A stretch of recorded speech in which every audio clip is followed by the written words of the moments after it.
Subscribe now and press the bell icon. Never miss an update. जय हिंद, वंदे मातरम। दोस्तों, बिहार का चुनावी मुद्दा क्या है और उसके रिजल्ट क्या होने वाले हैं, इसके बारे में आज बात करेंगे। अब मुद्दे की अगर बात करें तो दो ऐसे मुद्दे हैं जिसके आधार पर बिहार के चुनाव बेस्ट होते हैं। एक मुद्दा जो पिछले 30 सालों से चलते आ रहा है और दूसरा मुद्दा जो पिछले 15 सालों से। अगर आपको लगता है कि लालू प्रसाद यादव और नीतीश कुमार अलग अलग हैं किसी भी एंगल से, तो आज के बाद आपको कन्फ्यूज़न नहीं होगा। हाँ, थोड़ा सा स्लाइटली चेंज है, वो मैं आपको बताऊंगा। 10 मार्च 1990 जब लालू प्रसाद यादव बिहार के मुख्यमंत्री बने, वो ये चीज़ बताने में सफल रहे कि लालू यादव एंड फैमिली के अलावा बिहार में कोई पिछड़ा नहीं है। पिछड़े का मतलब सिर्फ और सिर्फ लालू यादव है, और काफ़ी हद तक सफल भी रहे। हालांकि देखा जाए तो पिछड़ा या अति पिछड़ा या माइनॉरिटी की बात करते हैं तो पहले मुख्यमंत्री नहीं थे। उनसे पहले भी बीपी मंडल, भोला पासवान शास्त्री, कर्पूरी ठाकुर, रामसुंदर दास, दरोगा प्रसाद राय और अब्दुल गफूर। हालांकि इन लोगों ने कभी टकराव की राजनीति नहीं की जो लालू प्रसाद यादव ने की। कई कंट्रोवर्शियल नारे भी दिए, हालांकि बाद में उसको लेकर उन्होंने माफ़ी मांग ली है। अब पॉलिटिक्स की बात है तो ना माफ़ी का कोई मतलब है ना उन नारों का कोई मतलब था। ये सब राजनीति है। अब लालू यादव की राज की बात करें तो हर चीज़ का बोलबाला था और किसी चीज़ को चैनलाइज उन्होंने नहीं किया था। उनका सिंपल सा फंडा था कि अगर आपके अंदर बाहुबल है तो आप ग्राउंड में जाकर लड़ो। मतलब कोई किसी को केयर नहीं करता था।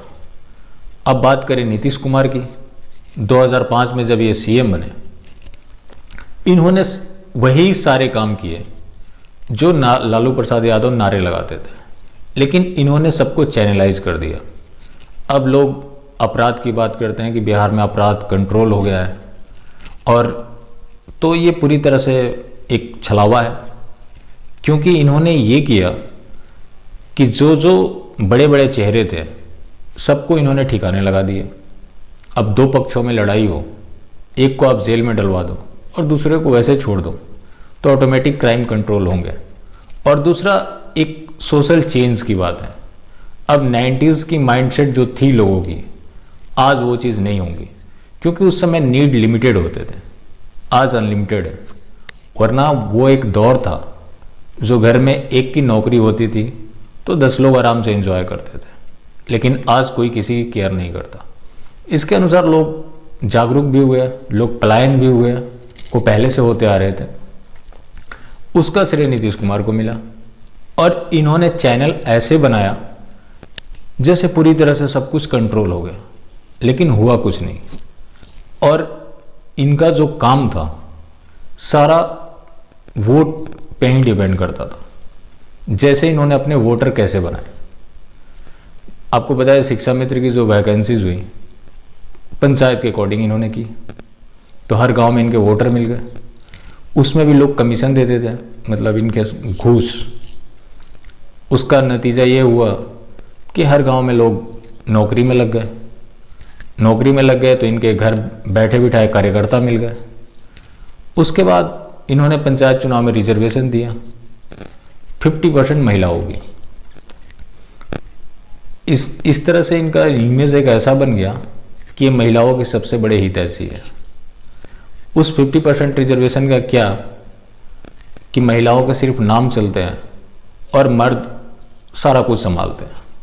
तो ये सशक्तिकरण नहीं है, ये एक तरह से अपमान है। जाहिर सी बात है, आप किसी को रिजर्वेशन देके कभी भी सशक्त नहीं बना सकते। उसी महिला तुष्टिकरण को आगे बढ़ाते हुए नीतीश कुमार जी ने शराबबंदी की। उसका नतीजा ये हुआ, जो पहले कहीं कहीं ठेके हुआ करते थे, उसके बाद हर गांव में 5 अवैध ठेके हो गए, और वो सब पुलिस को हफ्ता पहुंचाते हैं। क्या वो पैसा नीतीश कुमार के पास नहीं जाता?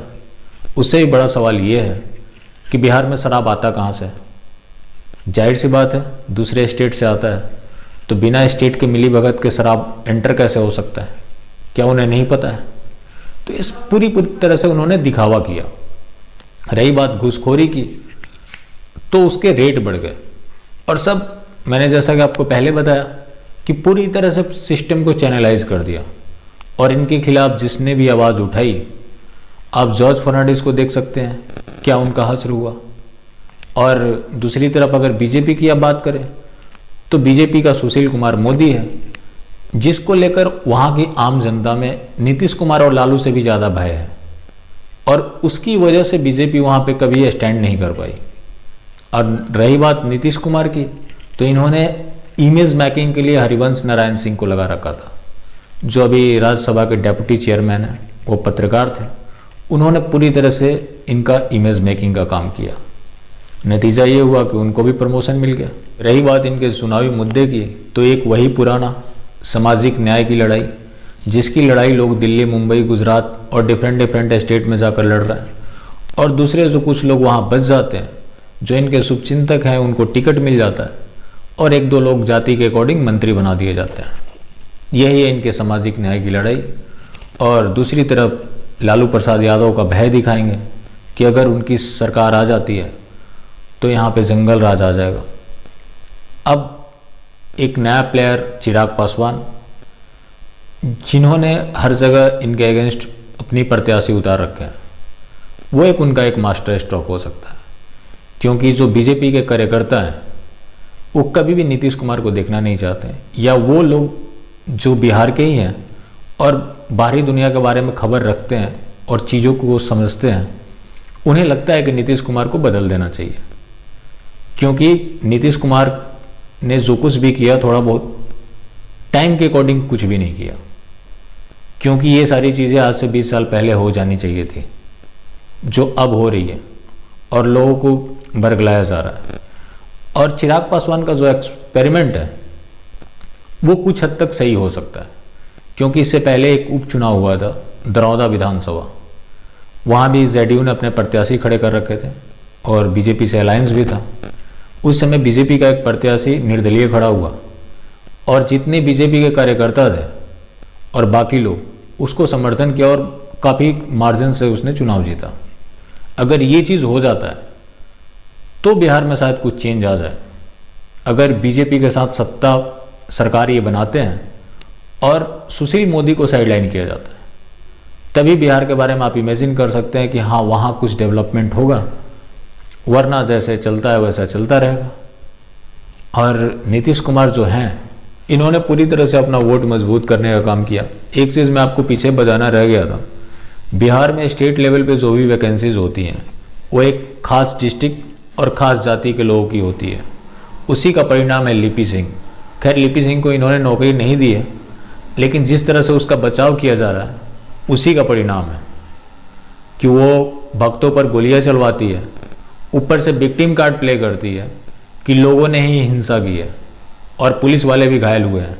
जब जांच किया जाता है तो पता लगता है कहीं पुलिस वाले घायल नहीं हैं और पुलिस वालों ने ही गोली चलवाई थी, और फटाफट एसआईटी बना दी जाती है और इसको क्लीन चिट भी दे दी जाती है। और जो आईटी सेल में बैठे हुए हैं ये लोग अफवाह फैलाते हैं कि लिपि सिंह सस्पेंड हो गई।